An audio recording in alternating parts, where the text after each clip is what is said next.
ایک دفعہ کا ذکر ہے کہ ایک ملک کا بادشاہ بہت ظالم تھا، ہر وقت عجیب و غریب فرمائشیں کرتا تھا۔ اس کی عوام اور خاص طور پر اس کا وزیر اس سے بہت تنگ تھا۔ وزیر ایک نیک دل اور عقل مند انسان تھا، جس کی وجہ سے ملک کے حالات کافی بہتر تھے۔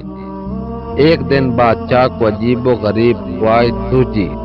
اس نے اپنے وزیروں کو حکم دیا کہ مجھے ایک ایسا محل بنا کر دو جس کی تعمیر اوپر سے نیچے کی طرف جائے، اور اگر وزیر 10 دن کے اندر یہ کام شروع نہ کر سکے تو اس کا سر قلم کر دیا جائے۔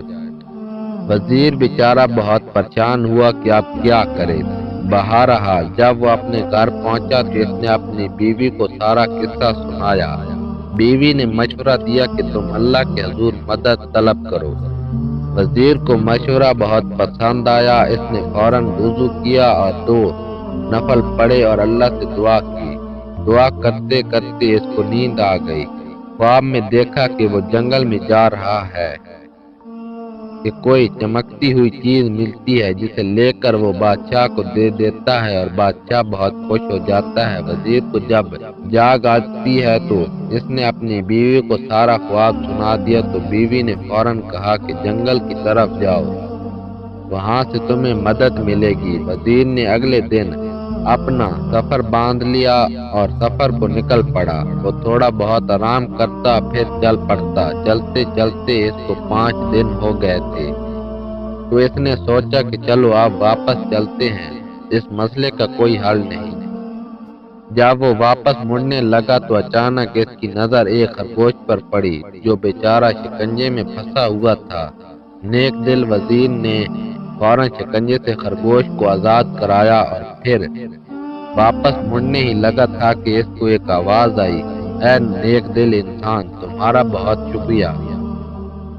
وزیر حیرت سے مڑا تو دیکھا کہ ایک چھوٹا سا بونا کھڑا ہے جو بول رہا ہے۔ وزیر کے پوچھنے پر اس نے بتایا کہ میں اس کو ایک جادوگر نے خرگوش بنایا ہوا تھا اور شکنجہ کھولتے ہی جادوگر کا اثر زائل ہو گیا۔ وزیر نے اپنی مشکل بتائی تو بونے نے اسے اپنے ساتھ چلنے کو کہا۔ چلتے چلتے وہ وزیر کو ایک غار کے پاس لے آیا اور اس سے اندر جانے کو بولا۔ وزیر اندر گیا تو دیکھا کہ اندر ایک بزرگ عبادت کر رہے ہیں۔ اس نے انہیں سلام کیا اور اپنی مشکل بتائی۔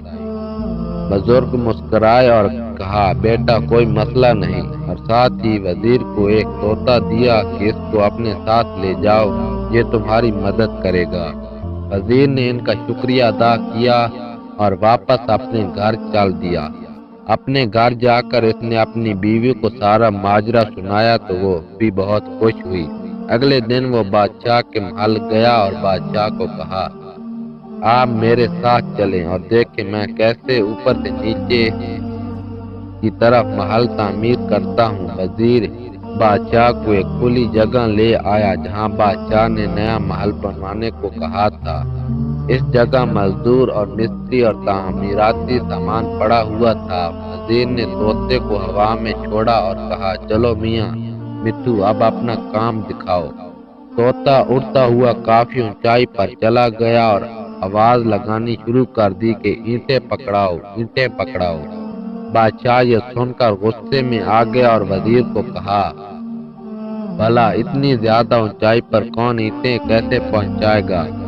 وزیر یہ سن کر بولا، حضور والا، اگر اتنی اونچائی پر اینٹیں نہیں پہنچائی جا سکتی تو اوپر سے نیچے تعمیر کیسے کی جا سکتی ہے؟ بادشاہ وزیر کی عقل مندی دیکھ کر بہت خوش ہوا اور اسے نے اپنی غلط کاموں کی معافی مانگ لی اور وہ بھی ایک نیک دل اور اچھا انسان بن گیا۔